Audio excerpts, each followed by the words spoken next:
Hey guys, Erie is here. I hope you had a good week, you're all keeping well, and thank you for choosing to join me here on the channel for another video.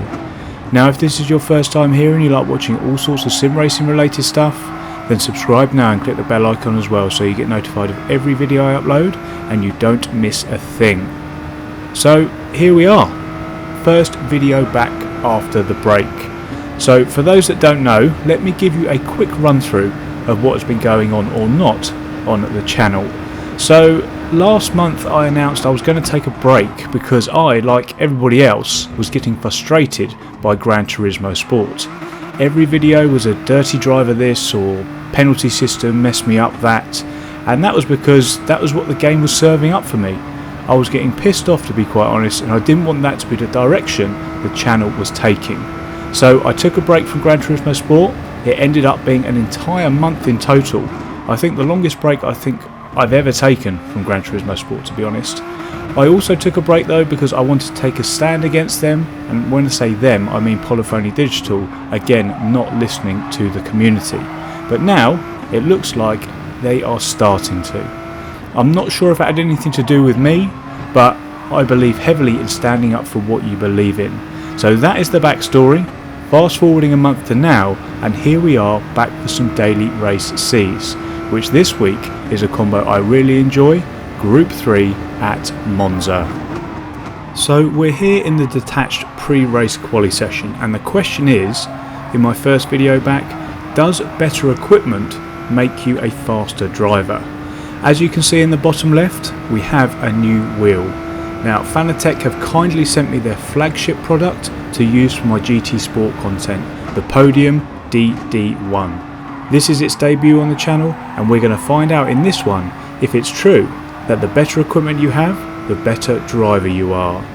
So whilst I've been jabbering, I put in my fastest lap, which was a 1:46.942, which was actually good enough for a place on the top 10 board. Yeah, it was mega early and all the fast guys were probably still asleep, but the early bird catches the worm, and I've got proof of it, so I'll take that one. And I actually was going faster still on the next lap, as you can see here, until I came in too hot at Ascari and got myself a penalty, and that was to end the session for me. That was enough, and onto the race we went. So this is the lobby for the race session then. A full 20 people. It's a top split lobby in the daily races. It's not quite the same standards as a top split FAA lobby, I must admit, but you can only beat what is put in front of you. And as you've seen there, you will see that I was in the Twix inspired livery. Not my favourite suite, I must admit, but it makes the GTR look pretty cool. I've used it a couple of times before in previous videos. I usually go for a twirl or some mint aero bubbles, usually. But big thanks anyway to GTSV Fantomas for creating this one. So as the countdown completes there, we are going to shift straight up to second. Limiting the wheel spin, and it's going to give me a great run as the snake forms to get behind, and then alongside here, Lulu. Staying to the inside as we approach turn number 1 to stay out of trouble. We're going to do, under braking, our friend Momo's as well, but keep your eye on the radar here. Momo's is going to get his back doors absolutely smashed in, causing him and Lulu to spin, giving the front three of myself, who is up from 5th to 3rd, the Spaniard and the Italian there, a nice gap to 4th, as we make our way around the long sweeping right-hander of Curva Grande. Approaching the chicane here, looking for the escape road on the right. I'm going to brake a little bit earlier as I'm on cold tyres and we have a full tank of fuel obviously. But we make it through quite happily there, no penalties, down towards the first Lesmo. Not to be confused, mind you, with the Degnas of Suzuka, which is a regular error I make here on the channel.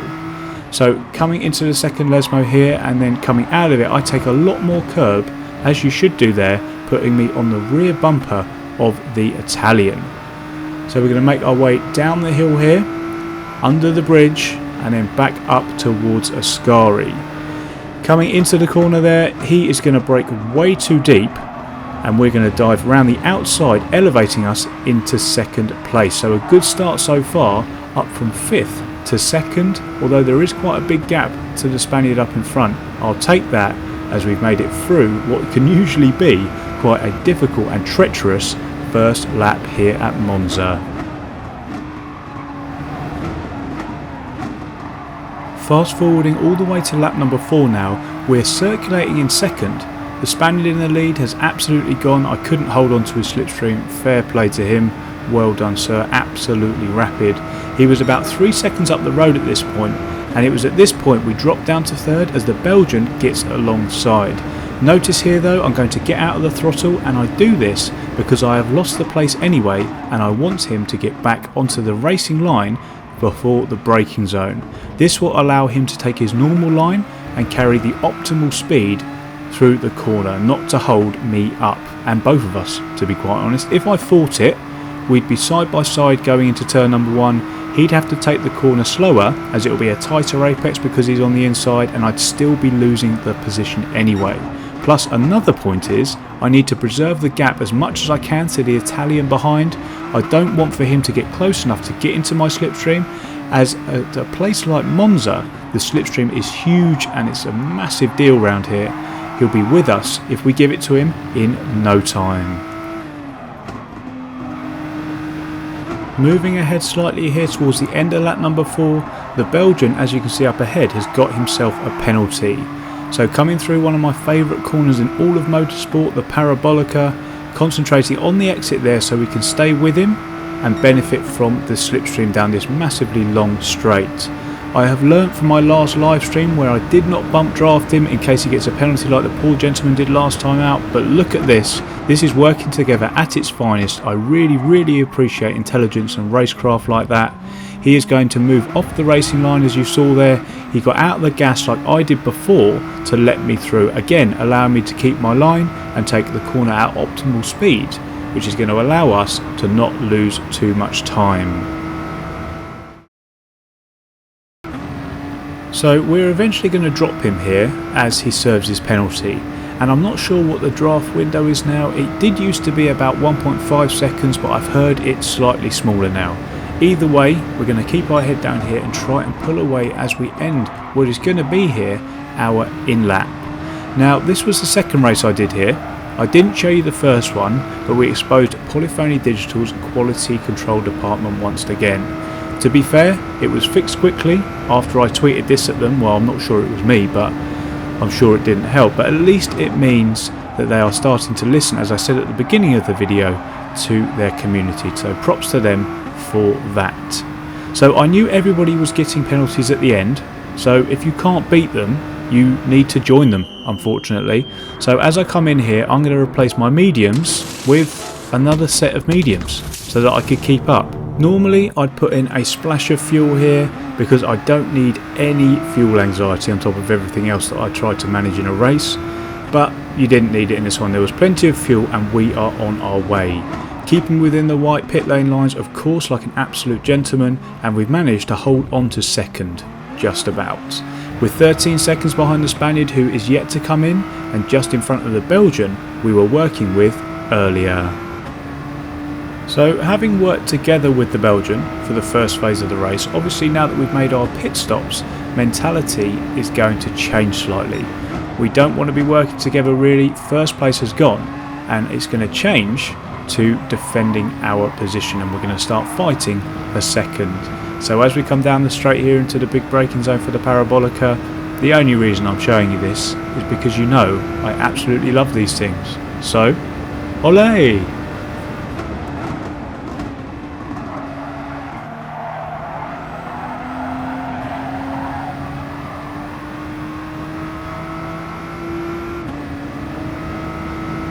Right, enough olays.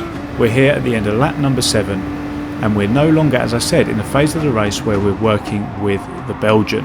We're in full fight mode here. We want to keep hold of the second place. So as we come through Parabolica here, at the end of lap number 7, I'm going to hang it round the outside, allowing me to carry more speed. I end up carrying so much more speed, in fact, the Belgian is going to dip in, as you can see on the radar there, for a second bite of the toe. But it was enough, we'd done enough here to keep him at bay, and he wisely tucks back in. Now I say wisely because there are plenty of other opportunities for him to attack us over the next 2 and a bit laps. It's going to be a long old time where I'm going to have to defend quite a lot. So coming through the right hander here at Curva Grande, Look in the radar, he's coming again, he's coming again, he's coming again. I'm going to start going defensive. Coming defensive here into the second chicane, he's just going to stay back. You do not want to go side by side through that one. So a couple of attacks from the Belgian dealt with. I thought we did them quite well, but we're going to have to basically be a mobile chicane for the remainder of this race. Moving ahead to the penultimate lap here, you can see in the rear view that we're going to have to go defensive again here, hugging the wall into the second chicane. Now there's going to be a bit of contact there as he turns in, but that was a racing incident there, nothing really any of us could do. But what this has done is invited more drivers to our little party, and the Belgian is actually going to lose his place to the Mustang behind.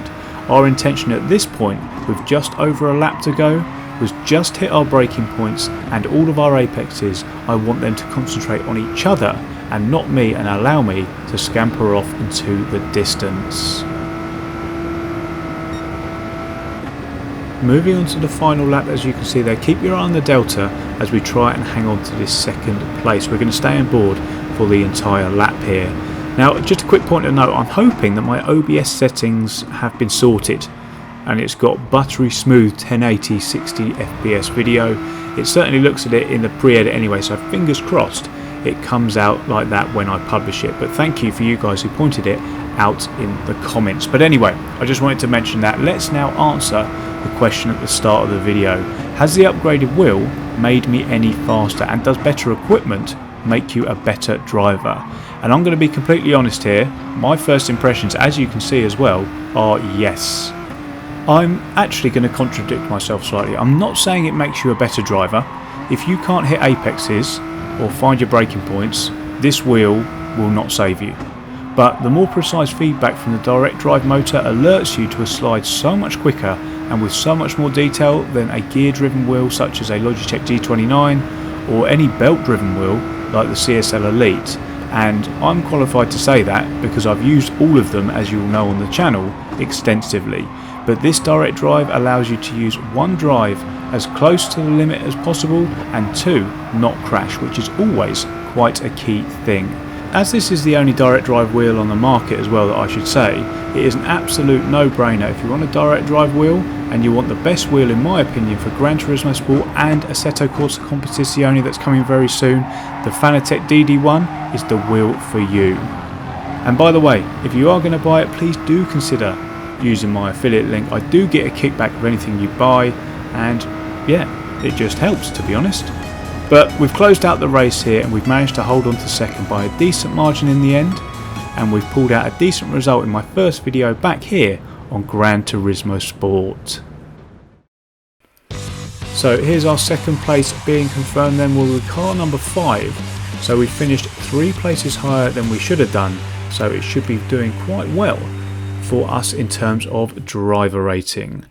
So confirming our driver rating after that one, having looked at Kudos Prime, this one and the one that I did prior to this one has got me a net gain of 2,000 driver rating points, and I'm currently sitting at 54,541, about 1,000 off my highest ever. So am I faster? The proof is in the pudding, as they say, and I'm really looking forward to seeing how quick I can get with this direct drive wheel.